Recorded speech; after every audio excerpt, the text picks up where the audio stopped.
Hello, everyone. Welcome to the program for June 30th, 2023, otherwise known as episode 77. Thank you all for joining me right ahead of this holiday weekend that's upcoming. We are just wrapping up the entity and partnerships month of June. I think it was a fabulous month. Jane Ryder joined us as a new speaker, and it was fabulous. If you're a subscriber and you want to catch that stuff online, it's all available, including the pen to paper programs for partnerships and S Corps. July is tax planning and investments, in addition to a number of new speakers for pass through entity tax. We have, who else is joining us? Oh, Mike Tullio is joining us to speak on sale of exercising stock options, reporting stock options. Mike Garrison, Portia Vogt, Eve Davis, all joining us to speak on pass-through entity tax. Fabulous program that's going to be upcoming. And AJ and Randy's first time with us. AJ Reynolds is back. Amy Wall is back with a new program. She's written 8 credits on 1099 consolidated reporting. Again, all fabulous stuff, all for your one low price. So thank you for joining. Tax practice support program has a few seats left. We meet at 1 p.m. every Friday, year-round, 1 p.m. Eastern. Tax season, we add a 2-hour block on Wednesday nights, and a guest speaker usually with me every Tuesday night. Ellie Jones joins me to help with research. So again, a couple of seats left. If you work alone and you need help, need support, by all means, consider joining that program. Registration is still open. I think early bird expires today for the IRS Nationwide Tax Forums.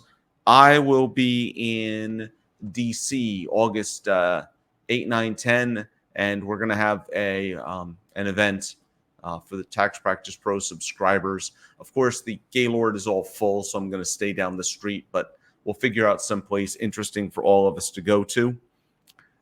Sadly, I'm going to miss Commissioner Werfel. I've not yet heard him speak anywhere. He is giving the keynote address at the Atlanta IRS Tax Forum. So if you're deciding where to go, Atlanta might be worth a visit, if only because the commissioner will be the guest speaker. Coming up July 11th is the next segment in the next installment in Frank Agostino's Tax Court Exam Prep Program, and this is Evidence in Tax Court Cases, Part 1, 6 p.m. Eastern Time, July 11th. Catch it here live, catch it on demand, catch it at Frank's at Bergen County Community College, where you can, of course, get yourself some pizza. Just make sure you show up before all the pizza is gone. Oh, all right. Mid-year tax update with AJ Reynolds is coming up on July 14th. That will preempt this program. It's kind of like the Pope preempting Billy Joel that time at Madison Square Garden. Yeah, AJ is going to preempt me. His program is that important. So 3 p.m. July 14th, please join us. It'll also be available, recorded, and be available on demand. For those of you who are not CPAs or enrolled agents, we have annual filing season program in place, featuring an annual federal tax refresher 6-hour program. This is going to be available soon. It's all approved by the IRS. We're just waiting for one more thing, and this is going to roll out. Nicole is going to be the instructor. I'm excited about that. It'll be available definitely as a live webinar. It'll be available on demand. It's available as self-study. Potentially, I'm going to do this program live in New York this fall, in New York City. We'll see how this goes. Finally, happy to tell you that International Tax Conference registration is open. Nicole is going to put the link up in the top of the chat for you in the sticky section. But October 30th, 31st, November 1st, back where we started 10 years ago, it'll be in Manhattan, 23rd Street and 6th Avenue at the New York Seminar Center. Be fabulous to see you all there. Me, Rita Ryan, Marina Hernandez is back. She doesn't like webinars, but she's back because we're live. And Ruth Matson is coming down from Boston as well. So fabulous speakers on international boot camp, fundamentals program, and some advanced topics for those of you that need some advanced planning in international issues. You can catch me in Las Vegas on the 14th. I'm speaking the last day of Latino, the 13th. So by all means, please come to the program. If not, we're going to try and put an event together the night of the 12th. More details will follow. So COVID operations, they're still putting this webpage up. They're still updating it. Of course, the responses have gotten slower. And I personally think at some point this goes away, maybe the end of the year, I don't know. But it's fabulous to have all of these numbers in one place. And if they try to take it away, I'm going to get a couple of friends. We'll all file FOIA requests for the information. And I think that they'll just go back to leaving it online for us. But they changed the top of the screen. Now, it had been the same since January 1st. It had said since January 1st, we have processed all paper and electronic returns received prior to January of 2023, which could be processed. And then it said, and from there, maybe you went to identity theft or error resolution, or problem resolution. But new message is up now. The new message says we're processing tax returns, payments, refunds, and correspondence. However, we continue to experience delays. We are working hard to get through the inventory. Now, I think inventory is a poor choice of words here, because outside of folks who work at the service and maybe some of us that do rep work, nobody uses the term inventory, right? So it's a poor choice of words. Our service delays include processing tax returns that need to be corrected, so they're blaming this on taxpayers, and answering mail from taxpayers. So, wow. All right, our numbers as of June 23rd, 3.3 million returns unprocessed individual returns, down 200,000 returns. 1.8 million are in error correction. That's an increase of 100,000 over last week. 1.5 million paper returns, decrease of 300,000 over last week. You know, what does this mean? It says to me that they're focusing on paper.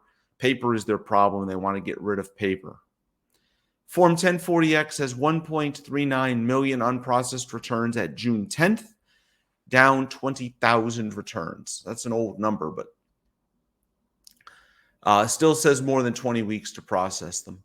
Form 941 inventory, 37,000 as of June 22nd.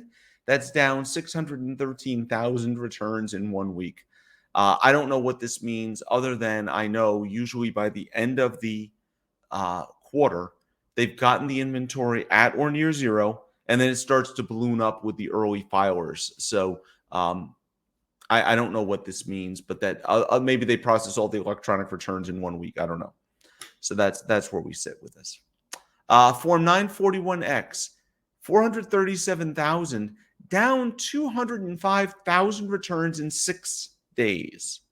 Now, Commissioner Werfel promised us that he was only doing 20,000 returns a week during tax season. He would increase that to 40,000 post-tax season. Well, the last couple of weeks, they've just been some huge numbers. I think the IRS efforts right now are on processing paper returns. 941X is all paper. And they're pushing through this. Why? Because they've got all these auditors in the field, and they've ramped it up. They want to get their part of this behind them, the processing done. And this doesn't even include, that's a net difference of 205,000. That doesn't include how many the mills sent in, right? You know they've got to be putting in, if they have 25,000 clients a week, that's another 100,000 returns that they're sending in. Unbelievable. ITIN unit still processing April stuff, no update. Identity theft still 430-day average. Disgusting. Terrible. So I missed something last week. Well, actually, I don't remember. I think I showed you the 1120S last week. So a couple of thoughts. This is the 1065. for 2023. So a couple of interesting things. Section 10 has added a Part D, but it's also modified Parts A, B, and C. So if you've made a 754 election, you don't just check yes. They want you now to tell them the date that you they want you to tell them the date here, and that's going to appear every year. So I imagine at exam, it'll be very easy for them to say, well, you did this on this day. Let's trace it back. Did we make an optional basis adjustment under 754, 743? If we did, enter it here and enter the negative amount here. No questions where it is. For this year, down here in C, did the partnership make an optional basis adjustment under 734B? If yes, enter that here and here. Here's the best part. Summarize all of it here. Simply amazing that they're, rather than collect the data from other parts of the return, you're going to fill it in here. All right. Now, oh, how about anyone else hearing me? I'm plugged in. Hey, can you people hear me at home?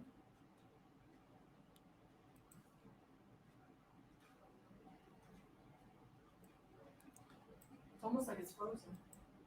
I don't know. Yeah, they're answering me. Yeah, they hear me, and you probably heard Nicole too, right? In her. Oh boy. All right. Back to work. Yeah. Only Nicole's confusing my personality with what we're doing here on the internet. All right. So first, let's look at down here at the 1065 for a minute. Does this look familiar to anyone? At any time during the year, did the partnership receive as a reward payment for property or for services, or B, sell, exchange, or otherwise dispose of a digital asset? Oh boy. That's also joined the S Corp here. Right? So fun stuff that we've picked both of these things up on the entity returns. What's next that we're going to ask it on the trust returns too? I don't know. I mentioned this only in case you hear about it. The DNMDCC, right? It sounds like the Democratic National Convention, right? Formalization of the Darknet Marketplace and Digital Currency Crimes Task Force, or DNMDCC Task Force. And I kid you not, only the government. So there's a memorandum of understanding out there memorializing this task force, and it was signed by U.S. Attorney in Arizona, and then the special agent in charge out of IRS CI Al Chidris. I don't know who HI is, but special investigations. There's SAC Scott Brown, DEA special agent in charge Sherry Oz, and the Postal Inspector Service acting inspector in charge Greg Torbenson. And they put this together on June 15th. These agencies have all worked together since 2017, and coming out of the IRS CI press release, they're increasingly dedicating more investigative time and agent expertise to tackle darknet and cryptocurrency crimes. Remember, there are only 2,200 agents in criminal investigation, and about 200 of them are assigned to the various tasks for the commissioner. So there's about 2,000 folks, and they're dedicating some to this task force. The mission of the task force is to disrupt and dismantle criminal organizations that are exploiting the appearance of anonymity on the darknet or using digital currency to facilitate criminal activities such as drug trafficking, money laundering, theft of personally identifiable information, and child exploitation. The goal here is increased collaboration, aside from this meeting they're going to have. So Ellie brought this to me, one of her fellow residents of Cincinnati, a fellow named Frederick Lewis. He was preparing returns as a ghost preparer. The IRS calls a ghost preparer somebody who doesn't sign it, doesn't have a PTIN, takes the fee. You know, most of their returns say self-prepared on the bottom because they did it on TurboTax. This guy had been an IRS examiner for 10 years in the 80s and 90s, and he had held himself out to the public as an accountant, but he wasn't a CPA, he wasn't a PTIN holder. All of his returns had false Schedule C, false Schedule F, which generated fraudulent refunds. And as these guys tend to do, he diverted all of the refunds to himself. $191,000 in fraudulent refunds. Now, they made an example of him. He's going to prison because they think he should have known better about what the rules were at a minimum. Even if he didn't know how to do a return, he should have known he needed a PTIN and to sign it. So Democrats are very interested on this IRS Direct File system. Now, a personal statement here. The Inflation Reduction Act gave them $15 million to do a study about the feasibility of doing this. And they came back not only with a feasibility, the report said, and we're going to beta on it this season, which is mind-boggling. So 99 Democratic lawmakers expressed support, and there's a letter that a bunch of them signed, and it's available as a handout. So this June 26th letter to the Commissioner and Deputy Secretary Wally Adeyemo, I don't know what Wally does there, but back in May, the IRS delivered that report to Congress that was required under the Inflation Reduction Act. And their research came back that the viability of a free file system created and operated in-house at the agency. It could be done. And the report found that direct file would be popular with taxpayers. 72% said that they would use it. 72% of self-prepared returns they surveyed. And it's a good use of the $80 billion, which recently was dropped to $60 billion under the debt deal. So the IRS previously said, this is what's important because so far I've given you old news, right? We heard it here first, but you heard it already. IRS previously announced that they were going to do a test version, whatever that meant, during 2024. So this letter from 99 lawmakers, we urge you to make the pilot tool available to as many people as feasible in order to deliver real value quickly to American taxpayers and demonstrate the value of modernizing the IRS. Ouch. I can just see the problems, right? With people that filed themselves, they didn't get their refund yet, so they come and see you and you prepare the return and it bounces as a duplicate. Oh, I guess they really did get that return. I see this as some problems. Next year's pilot, though, they've said is the first step toward the robust direct file system that Americans deserve. Very interesting. So, available publicly if you know where to look. There's some of the research that our friends in Congress are relying on. Look at the lower left-hand corner. How many people they spoke to? 1,000 registered voters. The IRS providing the choice to file their taxes directly on the website is popular across income brackets and age groups of voters. Let's keep that in mind, of voters. But very interesting numbers, right? They looked at the demographics of household size. These are important numbers to them, and age. And as you might expect, higher end on the younger folks. But what I find interesting is higher households are least likely to support this. And older folks came in at 65 and older, came in at 71% are in favor of a self-prepared direct file system. So I wouldn't have thought the number would be that high, but it is. All right. So again, another nationwide survey of 1,000 people. Oh my goodness. Okay. We looked at they looked, of course, at party lines because, that's important to determining whether the IRS should spend any money, right? But Democrats are more in favor than Republicans, but still significant number of people are in favor. IRS already partners with select third-party software providers in the Free File Alliance. Previously, that included Drake, H&R Block, and Intuit. Intuit, Block, Drake have all left in the last few years. A small fraction of eligible individuals are actually participating. So a Take to Study in February of 2020 suggested that 2.5 million out of 104 million e-filed returns took advantage of free file, 2.4%. Democrats, that letter that I gave you, as they looked at the 2022 annual report to Congress, where the number was actually 2%. But 70% of taxpayers' income is in the range where they would qualify to use free file, but only 2% of the entire population is actually taking advantage of it. The Democrats are advocating for a common sense solution. So they and the IRS are hoping Direct File will be, they took a dig into it.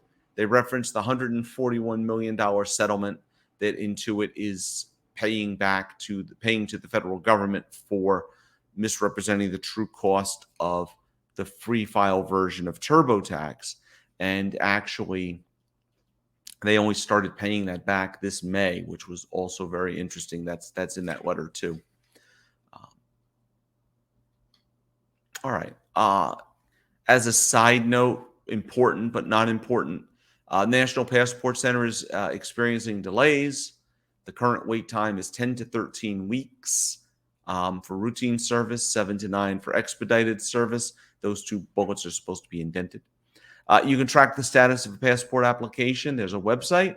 If you have an urgent travel issue, you can actually contact them and they might be able to help you if someone is ill or has passed away, help you with expediting. All right, so some interesting legislation this week that surprisingly you didn't see in the mainstream media. Equal Dignity for Married Taxpayers Act. This has bipartisan support. It will likely pass in some form. So the Senate Finance Committee Chair, Ron Wyden, he's a Democrat from Oregon, had 43 co-sponsors to this bill. And they're looking to protect LGBTQ plus Americans by removing gender-specific references to marriage in the tax code. You know, hallelujah, right? I mean, we've had taxpayer and spouse, but husband and wife for how many years, right? So in his press release, Senator Wyden said marriage equality is the law of the land. The tax code still reflects the discrimination of yesteryear. It's long past time for that change. This is the 10th anniversary of the Supreme Court decision in Windsor. Windsor was a case involving the portability of the unlimited marital deduction, and for a same-sex couple, and it was an equity case, and they won. Supreme Court said that DOMA had to come down, and it did. So with that, there's another bill called the Refund Equality Act. Now, the Refund Equality Act has come up before. It's being resubmitted. It came up 2 years ago during 2021. And this is an interesting thing that I hadn't thought about. So 46 senators, bipartisan, both sides. They have somebody also working on it in the House as part of the Pride Act. So this is going to likely pass in some form as well. So it's coming from Susan Collins in Maine, Elizabeth Warren in Massachusetts. Massachusetts had same-sex marriage early on. They're looking to ensure same-sex married couples receive their past tax refunds. So same-sex couples before Windsor couldn't file a tax return jointly.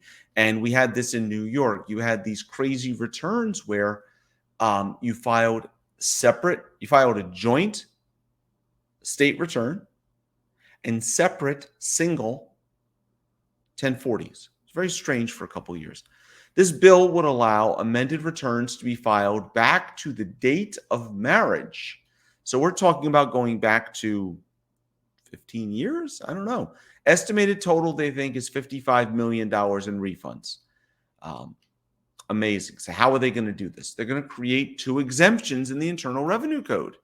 6013B currently limits to 3 years the period in which you can make an election to file jointly after having filed separately.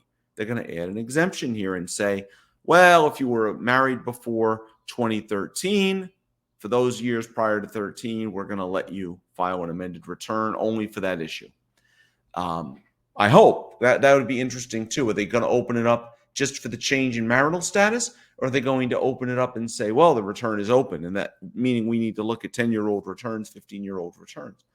They're going to modify 6511A, which requires a claim for credit or refund on an overpayment to be filed within 3 years. I can't imagine the interest on some of these refunds. It's amazing. I'm not complaining, but it's going to be very interesting.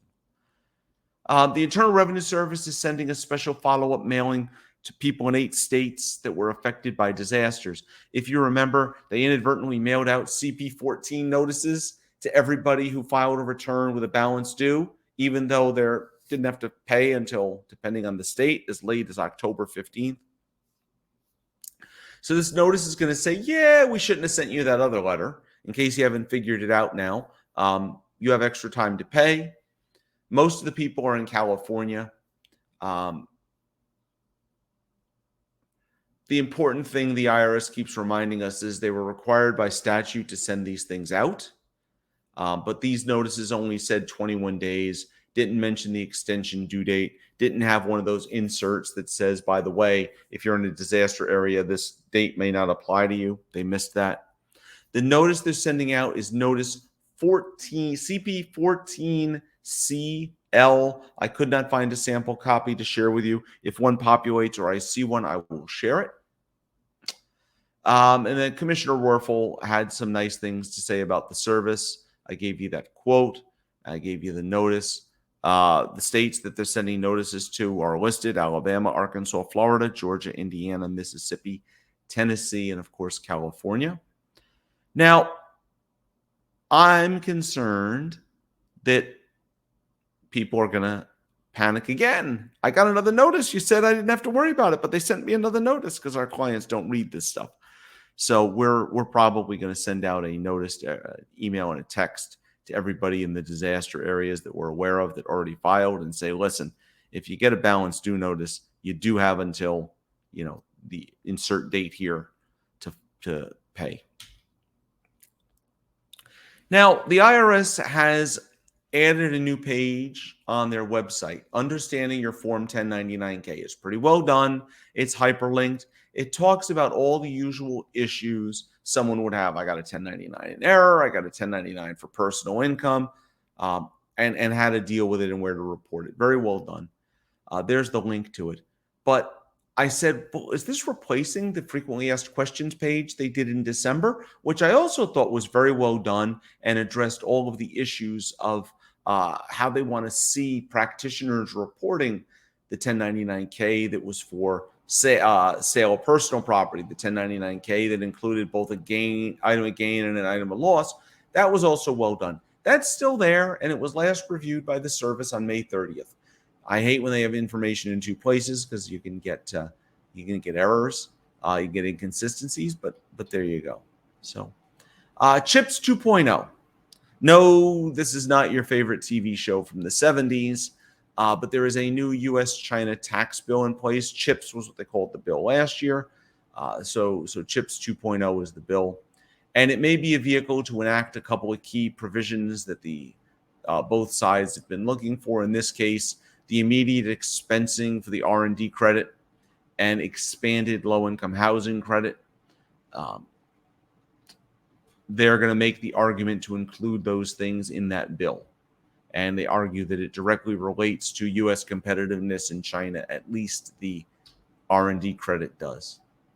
So ETAAC's annual report is out. This is the Electronic Tax Administration Advisory Committee. A copy of the report is available for you in the handout section. And it just contains some overall recommendations to Congress and the IRS that focus on electronic tax administration and cybersecurity. A couple of things I found interesting. Some of this reads like a policy statement from the IRS's goals. Improve service to help taxpayers, that's important. Quickly resolve issues when they occur, that's important. Expanded enforcement should be used on people with complex filings and high dollar non-compliance. And then the last two, deliver high-tech,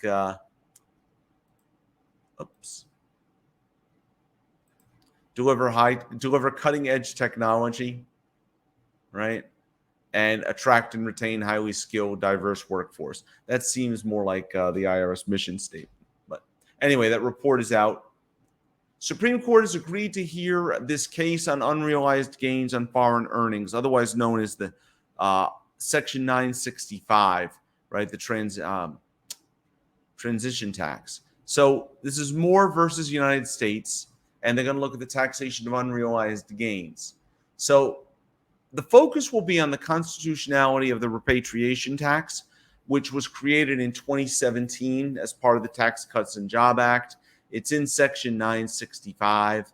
And basically, if you had unrepatriated foreign earnings that you earned since the tax code changed in 1986 through Tax Cut and Job Act, that 30-year period, you had to pay tax on those over 8 years. And these folks are saying that violates the 16th Amendment. They shouldn't have been taxed on earnings that an Indian company reinvested rather than distributing to them as shareholders. Well, we all know that increased their basis, so maybe they shouldn't be such big crybabies. But some legal experts suggest the court will issue a narrow ruling in favor of the government. There had been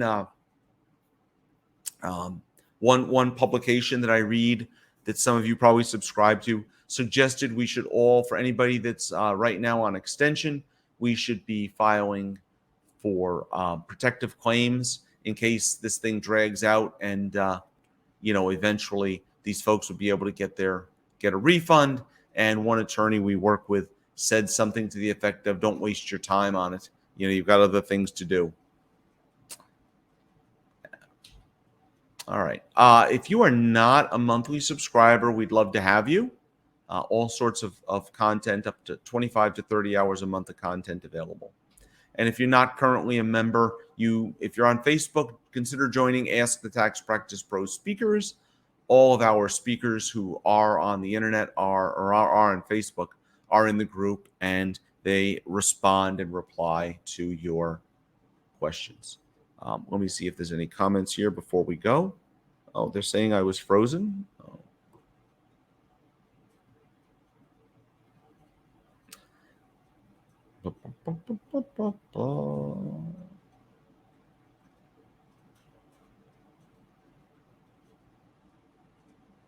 Oh, that's interesting. They want me to put down child. All right, let's do some quick questions. So they're going to audit every return that said, yes, do you have crypto activity? No, they're not going to audit everybody. They just want to know that you're replying. You have to pay extra for expedited service. Got her passport in 6 weeks, but not the 2-day option. Doesn't seem as bad as they make it sound. Leave yourself 8 to 10 weeks. I agree. I've heard that someone was trying to change 1099 reporting from $600 to $5,000. No, you heard that here, Cheryl. I said that last week or the week before, and that is true. There is a law proposed for 1099 NEC, and this goes hand in hand with the argument about why the 1099 NEC should be $20,000. The IRS can't enforce all of these folks. Can't automated underreporter now only processes 15% of the cases that it identifies. So if you think CP2000s are bad, they could be worse. But no, that's correct. That law was proposed, and I talked about it last week or the week before. And if you need it, I can find that bill for you. And all right, everybody, it's 4th of July. Have an amazing weekend with whatever you're going to do.